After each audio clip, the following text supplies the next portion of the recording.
Good morning, brethren. Another verse this morning to encourage and I trust strengthen your faith. In Luke chapter 1 and verse 37, we read, "For nothing will be impossible with God." Nothing will be impossible with God. The context, of course, is the message of the angel to Mary that she is going to have a son, and Mary is wondering, how can this be possible? I have never had any relationship with any man. I'm still unmarried. I'm still a virgin. Biologically speaking, this just can't happen.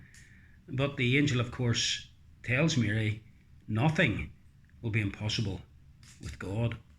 And the reason for that, of course, is because God is almighty. He is all powerful.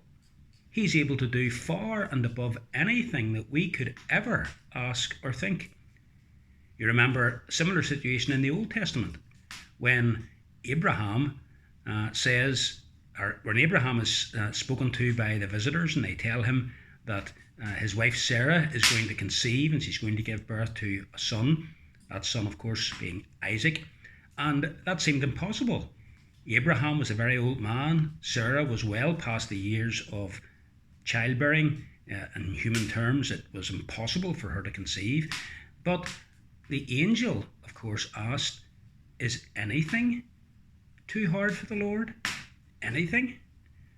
Of course it wasn't. God could bring about what he had planned and determined. And if that required a miracle in human terms, that's what God would do. He worked against the normal course of nature in order to bring about what he had purposed. Nothing will be impossible with God. And isn't it wonderful to take that, brethren, into our own circumstances and our own lives?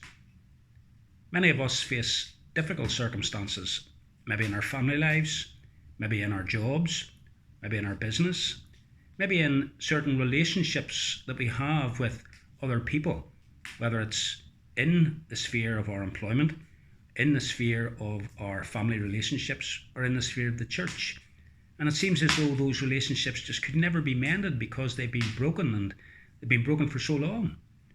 Or maybe as we look at our church and we see just a handful of people, maybe the normal 20 or 30 people who come along, the age profile is getting older, no younger families coming, and we wonder just what's going to happen in the future. And we long to see the church growing, but humanly speaking, it seems impossible. We look around us and we see the way things are going in the nation, with the government passing laws that are abhorrent to us as Christians, laws that legalise murder in the womb, laws that allow for all kinds of sexual perversions to be legalised.